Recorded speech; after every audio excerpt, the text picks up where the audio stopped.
everybody. My name's Kyle, and this is Track by Track, music reviews, news, and commentary. So yesterday was Bruce Springsteen's 71st birthday, and as it turns out, he's the one bringing the gifts. Just 2 weeks ago, we got the announcement of a new album, Letter to You, along with the title track as the first single. Well, happy birthday, Bruce, and thank you for the slice of cake that is Ghosts, single number 2 from the upcoming album. Once again, this song finds Bruce in an autobiographical mode. He's feeling haunted by ghosts of those he's lost. But this is far from a horror story. Rather, it's about how those dearly departed friends and loved ones stay with us and inspire us to feel more alive. It's the central phrase of the chorus, actually. He sings, "I'm alive, I can feel the blood shiver in my bones." It's a brilliant choice of words, really. The sensation of shivering is common to ghost stories, but here Bruce turns it around and makes it more about the way it invigorates him. And who are these ghosts?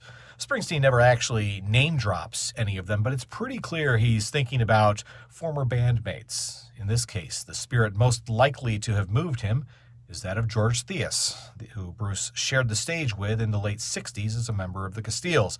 Other obvious inspirations would include E Street Band organist Danny Federici, who died in 2008, and of course, the big man, Clarence Clemons, who passed away in 2011. Lyrically, I think things hold up pretty well through the first half of the song. In the second half, though, things get a bit clunky here and there as the balance between storytelling and songwriting tips a little too much in favor of the former. Phrases like, "I shoulder your Les Paul and finger the fretboard," and "your old Fender twin from Johnny's Music downtown" are easier said than sung. There's certainly a few moments where I wish he'd done a little more songsmithing before committing the track to tape. Now, in the brief period of time that's passed since the first song dropped, we've learned a lot more about the album, the recording process, and Bruce's inspirations. I think one of the key factors that is going to play into this new music is the fact that it was recorded live in the studio in just 4 days with virtually no overdubs. I've said it before, and it bears repeating. The E Street Band is one of the best live bands of all time. Even when you listen to the live albums, you can feel how the band feeds off the energy of their audience. That's actually one of the problems I have with both Letter to You and especially on Ghosts. Yes, the band is live, but there's no audience to fuel them. It feels like the energy level just isn't as high as it could or should be. Bruce sings about that old Fender twin, quote, "still set on 10 to burn this house down, count the band in, and kick into overdrive." But I'm not hearing anyone set to 10 here. I don't hear anything truly approaching overdrive. But let me say this, if you've heard this band in concert, in person or on record, you know the songs elevate and transform. There's live Springsteen and the E Street Band recordings that I actually prefer over the studio versions for that very reason.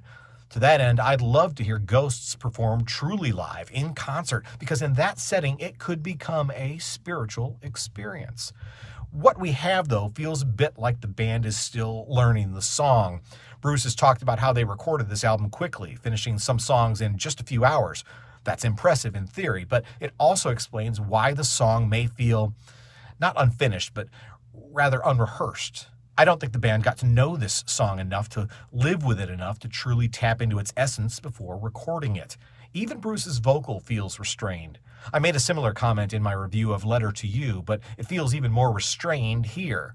I can't help but wish Bruce and the band had truly aimed for overdrive.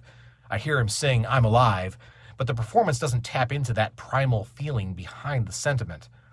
Still, what we know now from the first 2 tracks off the upcoming album is that this is very much a return to the classic E Street sound.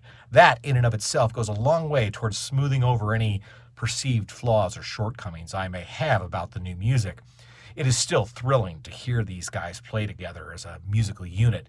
Even though it's Bruce's name on the cover, this is shaping up to be a band album.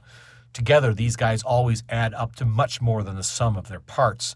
And to that end, my hope is that the full album will do the same. Letter to You and Ghosts are fine songs on their own. Here's hoping the summation of the entire album exceeds the individual value of its parts. Once again, my name's Kyle, and this has been Track by Track. If you like this video, please be sure to give it a thumbs up. Plus, check out some of these other videos that I think you might also enjoy. And of course, be sure to click subscribe, because true music fans always want new releases the day they come out. Thanks for watching, and I'll see you next time.